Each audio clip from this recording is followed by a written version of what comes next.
One of three things is going to happen tonight. We're going to make fun of JT Wistersill and the Utah Utes for breaking the rules. We'll talk about Texas Tech being our new overlords in the Big 12. We'll also talk about the mullet himself, Mike Gundy. He's out. This is the Big 12 squad. You're talking ball with the Big 12 squad. From Oklahoma State to Utah, from Kansas State to BYU, from Houston to Texas Tech, it's the local experts of the Locked On Podcast Network bringing you scoops, breakdowns, and the most comprehensive preview of the upcoming Big 12 weekend. Buckle up. It's the Big 12 squad, and we have a seat for you. No hurt feelings and thin skin allowed. Squad up. You're part of the Big 12 squad. Welcome into the Big 12 squad, everybody. I'm Jake Hatch, host of Locked On Cougars, covering the BYU Cougars. Next to me is the other guy who hosts the other Cougars show. That's Parker Ainsworth of Locked On Cougs. Next to him is Cody Stovall, who is lamenting the fact that his head coach is out of a job right now. Christian Rau from Locked On Kansas State. That's a great old school hat we got going on from Christian right now. Kevin Borba, my arch nemesis this week from the Colorado Buffaloes, Locked On Buffs. Nick Maravitz of Locked On Cyclones, just below that. Derek Johnson, Locked On Jayhawks. Mountaineer Paul from Locked On West Virginia, and then some guy named JT Wistersill, but nobody cares about him. That's okay. All right. So, everybody, Mike Gundy is officially out of a job. Who would have thought that after 20 plus years in Stillwater, he is no longer a member of the Big 12? I just can't believe they didn't let him finish the season. I can. Yeah. Well, sometimes they didn't let him finish driving home, so That's fair. I think you said, who can believe? Can we all believe? I feel like we've been hinting at this for a minute. Unfortunately, in today's world of college football, this is one of the things I think just sucks about the sport is you have to get a head start on these things. I'm curious to hear Cody's thoughts in a moment, but I would have loved to see him finish out the year, but I think they had to do this to try to get the jump on the hiring cycle. Cody needs to talk, but JT, I don't think any part of this sucks. This is great. No part of this sucks. It's going to be good for Cody's channel, that's for sure. I was just saying, Yeah, there you go. there's one thing in this Trust me. business that's good for business. It's coaching searches, everybody. Oh, yeah. Yeah. Well, Cody, give us your reaction. Go ahead, bud. thankfully, when it comes to the coaching search side of the equation, it appears as though there have been donors that have stepped up massively in a matter of hours. So the reports that there were some guys that were willing to fork over massive amounts if Mike Gundy were to be gone, that seems to be true. And with that being said, we're trying to take a massive swing, probably a bigger swing than anybody in Oklahoma State country could even fathom.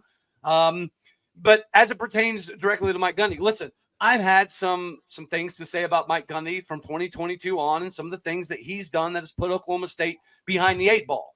But at the same point in time, I think the timing of this is not great. Yes, you do have to get ahead of it because if you want a G.J. Kinney, you got to make him an offer before the Baylor job comes open. If you want a John Summerall, you got to wait, and you can't wait until Kentucky's available. Alex Golesh, Florida, same concept, right?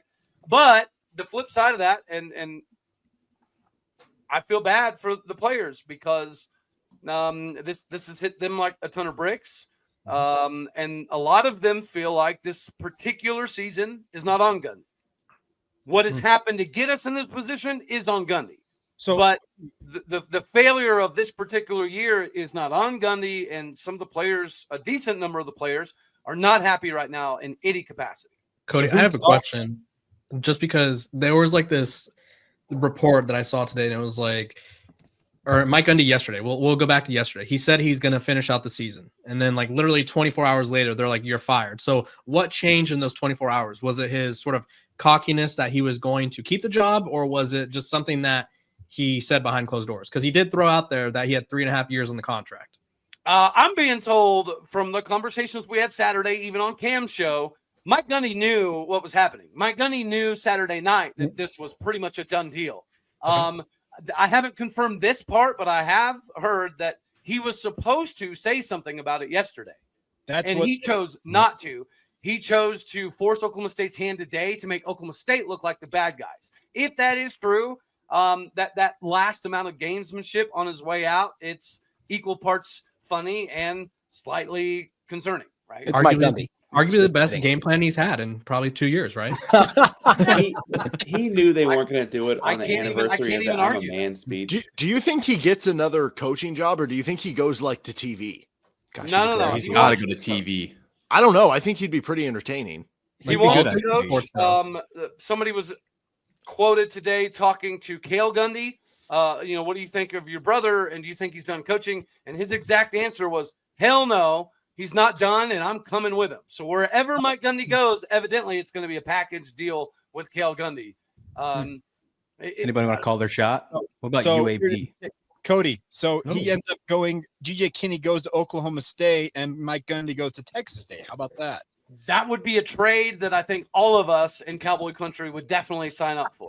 Cody, you mentioned you guys are going big game hunting for your hire, but Mike Gundy just a few weeks ago was talking about how you guys don't have the greatest NIL resources. Now you're paying a coach's buyout. How confident are you that you're going to be able to get one of those top candidates? I don't want to say very confident, but pretty confident. So I've done a couple episodes on this. I did it immediately after because I knew good and damn well that we paid way more than $7 million for this particular roster. All of the numbers I had researched or seen based off of, what some particular players are getting was anywhere between the 10 and 13 mil range. So I think that even validates, and I've heard it today from players, Mike Gundy had no flipping clue what we were paying players. He had literally zero idea. Jeez. Do you guys have a general manager, Cody?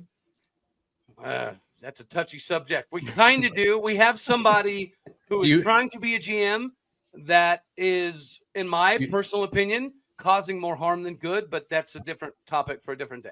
So you have concept of board of regents? Yes, we have a concept of it. Yeah, yes. Don't get me going on the board of regents, Paul. Okay, that's been a diatribe of mine all daggone day today.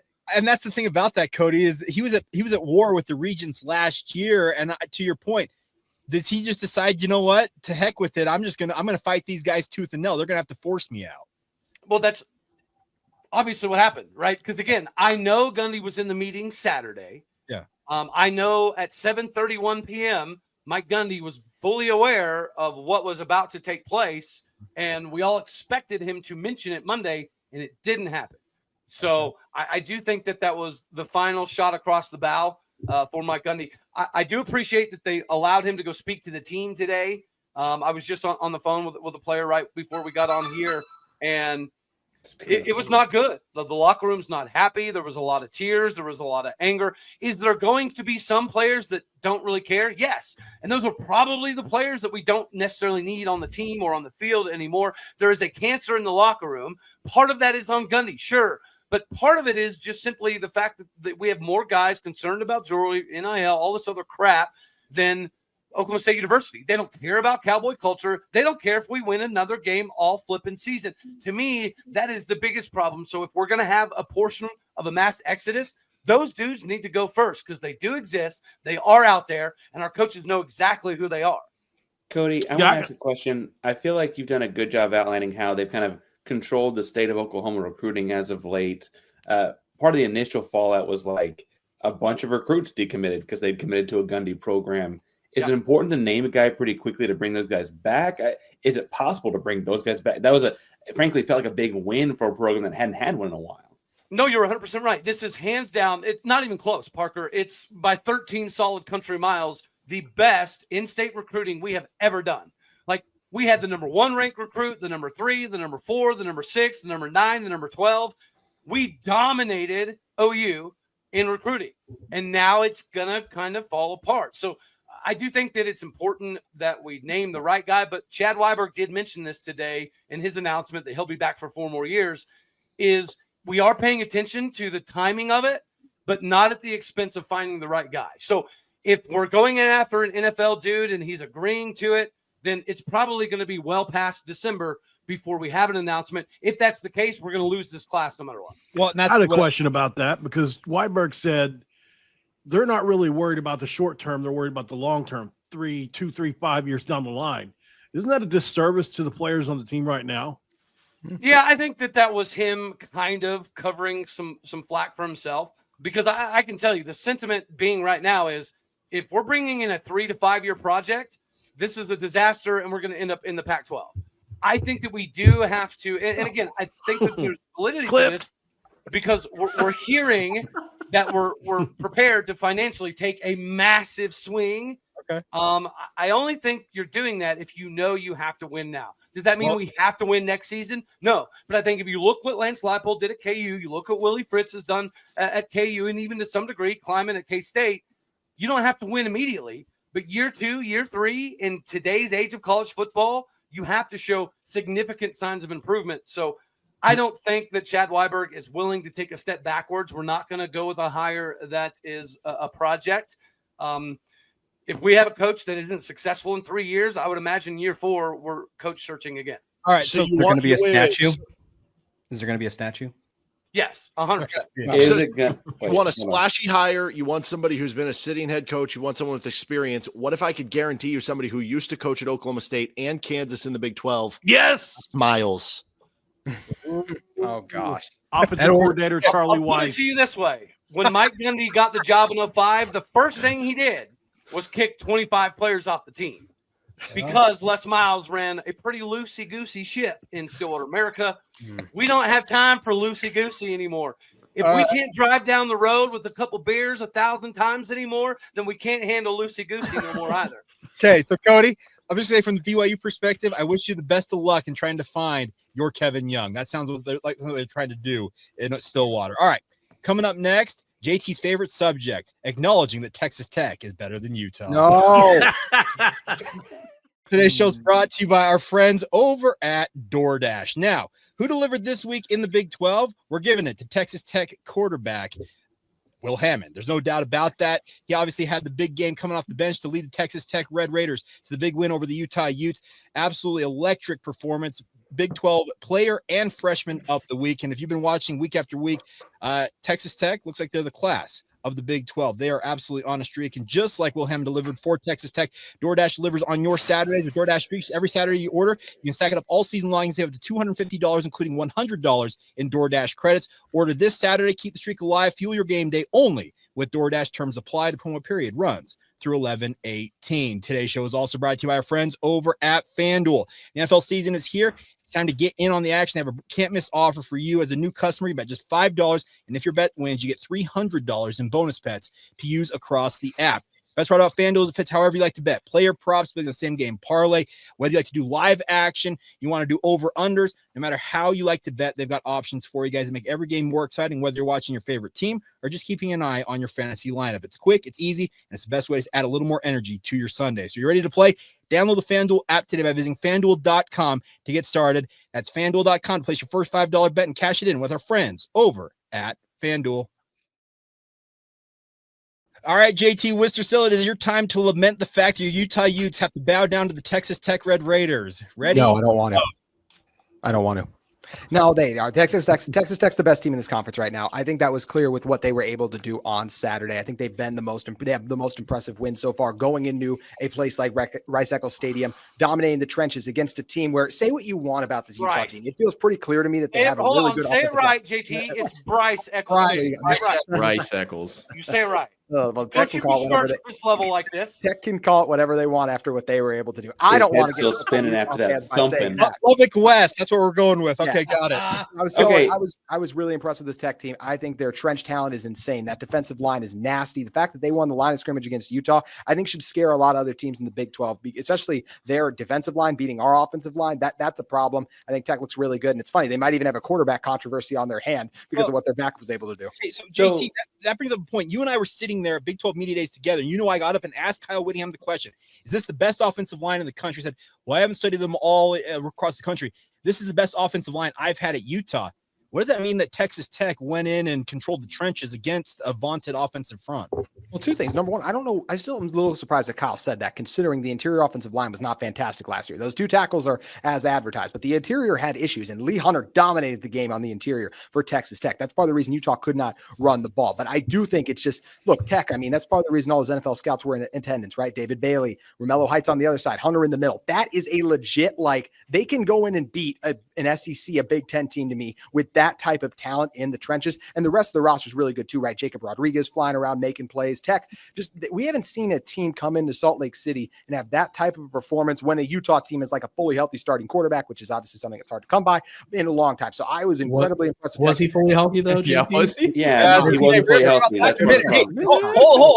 Hold on. We got to get to that in a minute. Hold off, everybody. I want to ask a question to the rest of the crowd though, and not to limit too much on it, but a year ago, I feel like I can pull up the exact clip of JT saying that when Utah beat Oklahoma State.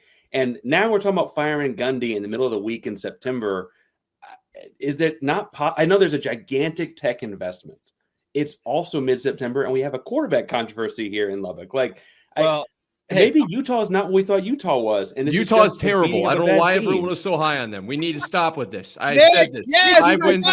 What has Utah done since they left the Pac-12? We'll find out this Saturday, right? Yes, I want to hear new guy Nick get into this. This is going to be fun. But I will say, Mike Gundy said before the season this was hands down the best defensive line he's ever seen in Stillwater. And guys, we play like a massive bag of D's and hammered ass cheeks. So there's always that gamesmanship that does happen. Hey, Parker and Nick, y'all are talking a lot. You haven't beat anyone worth a dang this season. Let's just wait to see how you guys' teams How are. was the first half against Wyoming? What are we even talking all right. about here? UCLA Bruins over here. Big tough guy. UCLA Bruins. Let anything they also fired their coach. Yeah, okay, UCLA Bruin. This guy. That was your big one to start the year. It was Utah. I have no Utah's overrated. Utah. We don't know anything about a lot of these teams in this conference because I don't see many impressive wins overall. Yeah, but we saw Utah not being good. We know a lot about Kansas State, okay? We know that Mulvaney is better than Xavier. Probably too much about Kansas State. Probably too much about them and their familial issues. Yeah. JT, question though. Yeah. If let's just talk about the quarterback situation for Texas Tech because you saw it firsthand. Baron Morton, the game was like in hand for you guys. Like it was very much attainable to win when Baron Morton was in. Then they put Will Hammond in and they scored, I think it was like 24 fourth quarter points. 21 on Do you think do you think Texas Tech has a quarterback dilemma problem, or they're going to go back to Baron Morton, who's spending his millions of NIL in hunting land? I think they found lightning in a bottle, and I don't think he will be able to replicate that being Hammond. I think he caught a worn-down Utah defense. I think Whoa, JT. What? A Mormon quarterback playing in Salt Lake City for the Texas Tech Red Raiders. It had to happen. It did have exactly. It had to happen. I would be very cautious of throwing him out there with teams that have a game plan for him. And once again, that Utah defense had been on the field for so much time. Maybe he is the better guy. I'd stick with the veteran. I think when teams have an opportunity to game plan, and I think he caught Utah by a surprise a little bit, I would still roll with Morton. And I'd be shocked if Texas Tech didn't, although they have a really nice 1-2 quarterback situation. I'm jealous. Is that what it's like to have a good backup quarterback? Yeah, it is. Texas Tech got Jet Duffy. That's what happened. Hammond is Jet Duffy came off the bench to destroy West Virginia 2 years in a row. He was the worst quarterback in the league. Football, though. He's now the guy that everyone on the fan base wants to start, and he may not start, but he's like the most popular guy because they're like, look at that dude, Will Hammond. I think Devin Dampier is phenomenal. But legit question, JT, is Devin Dampier still on the top 10, the Heisman dark horse list? He probably should be. I'm not talking crap. He is absent. I'm really not. He is absent, just as the take you had earlier in the season of I don't know why Oklahoma State and Utah aren't being mentioned in the same sentence because we may have lost this weekend, but we didn't lose to Tulsa. Listen, calm your tits, McGee. You just need to take a step down. What I was going to say was, I think Devin Dampier should be in the top 10. So should Rocco Beck. But since you so eloquently decided look very good this last week at Dampier, decided to ruffle some feathers here, we don't play Utah this year. That's okay. But you notice what just happened to Mike Gundy. It's going to happen to Kyle Whittingham as well, unless Utah does something miraculous. Guys, we have just witnessed it. You either live long enough to be the hero or you coach long enough just to become the villain, which is also why the Cowboys might be stealing a coach out of the Big 12 country. And it's not going to be a Kyle Whittingham because we just did the 60-year-old experiment and it didn't work.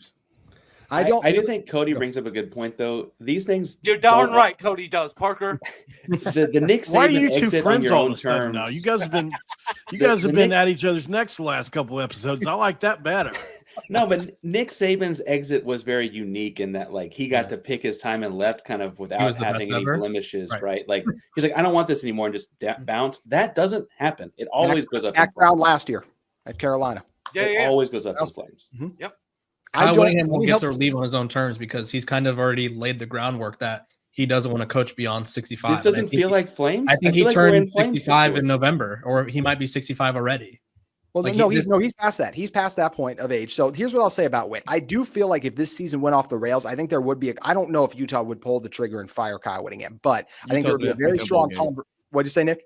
Utah's not making a bowl game. I've got the schedule right here. Not Oklahoma State quarterback. Who wins the rest of the year? How are the overreactions on the show? We lost Oklahoma one State game. head coach Kyle We Whittingham. lost one game. Where's You I think a whole lot of BYU fans are going to be watching Locked On Cyclones. I'm just going to say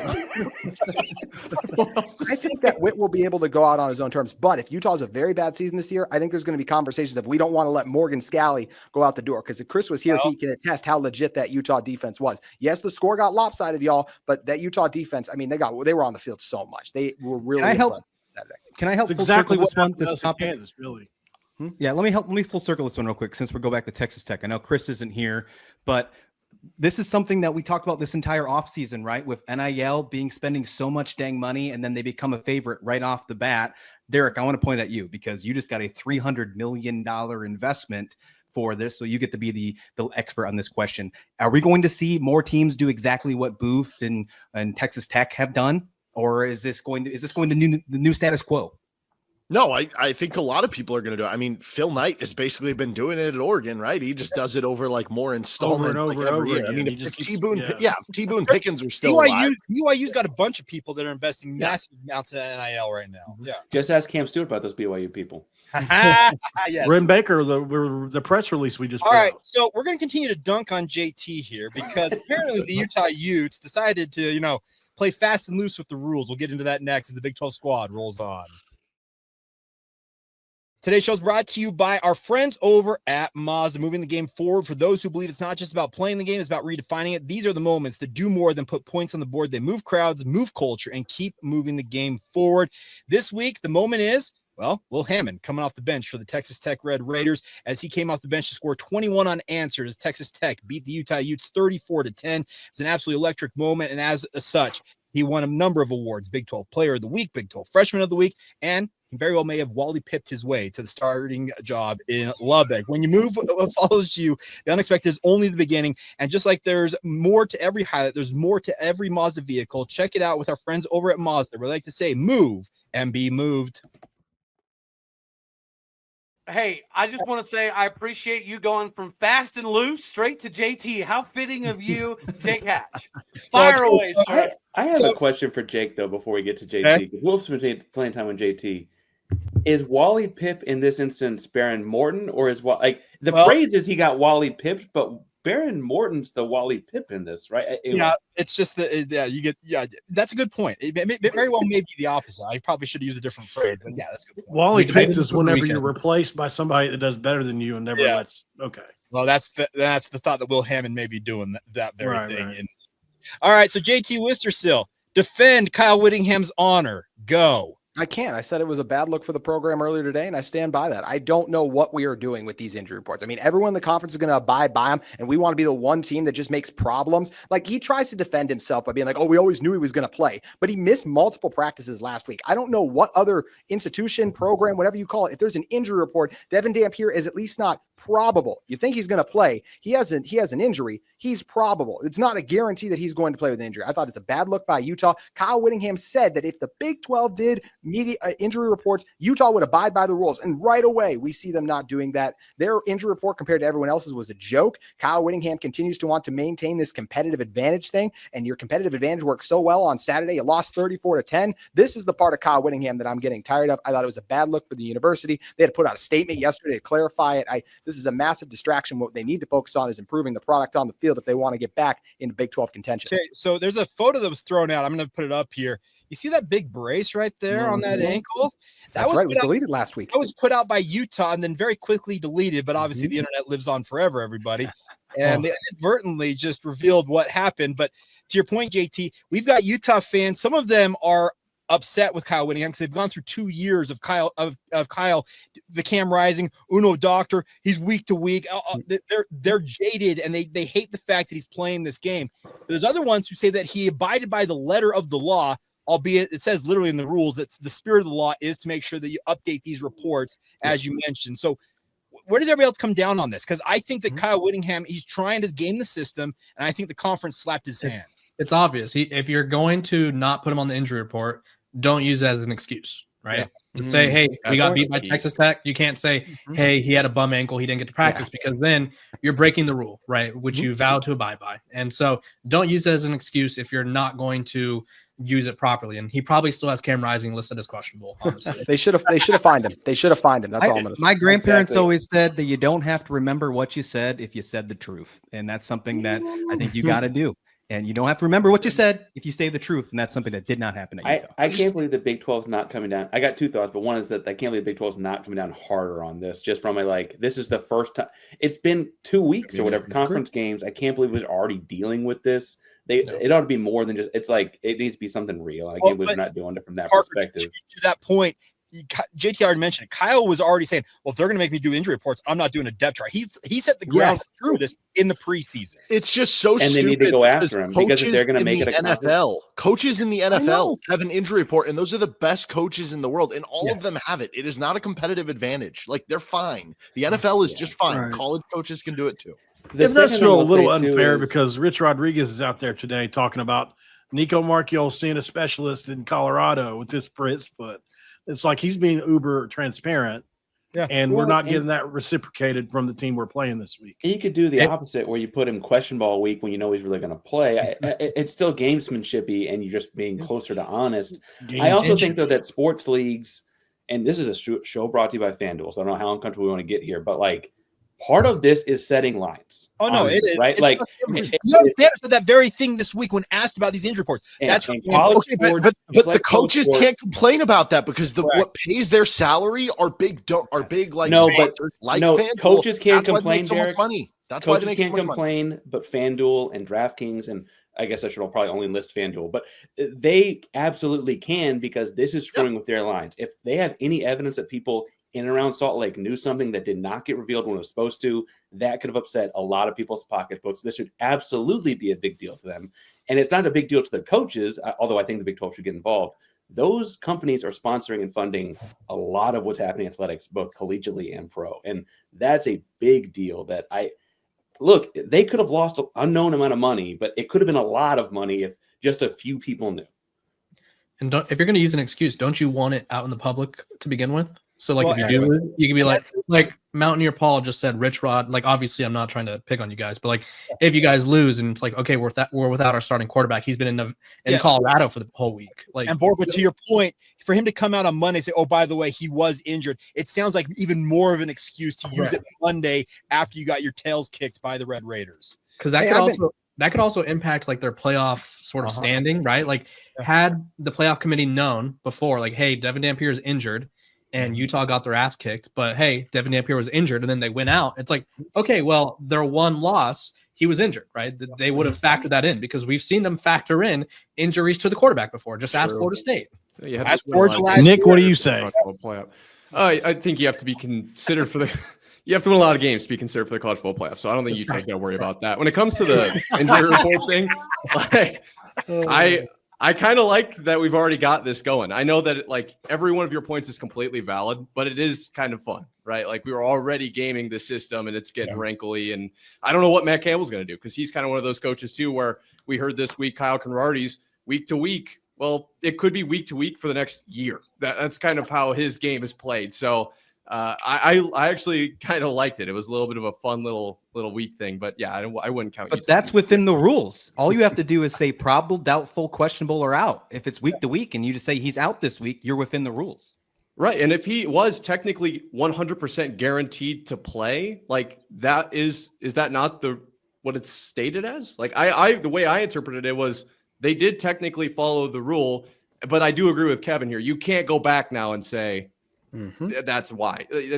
That's how it works. They did it in bad faith. It was in bad faith. He was absolutely probable. There's no way based on the definition of probable you can be oh yeah, he was 100% always going to play. When you have that type of an injury, there is always a risk and a chance. Also, it's fine, Jake. I've been dunked on all episode, but I can't wait to dunk on you next week when the Buffs beat up on BYU. Oh. Hey, what happens if you lose to West Virginia, though? Yeah, what happens if you lose to West Virginia, buddy? Should I just shave it off? West Virginia's a good team. They're a good quality team. Did I hear a bet? Did I hear a bet being here at the end of the episode? I will say that Nobody in here better lose to Oklahoma State this year, or I'm going to. Well, it was a question I was going to ask earlier, Cody. Does Oklahoma State just light their rear ends on fire the rest of this season and win out, or is this going to completely demoralize the team? I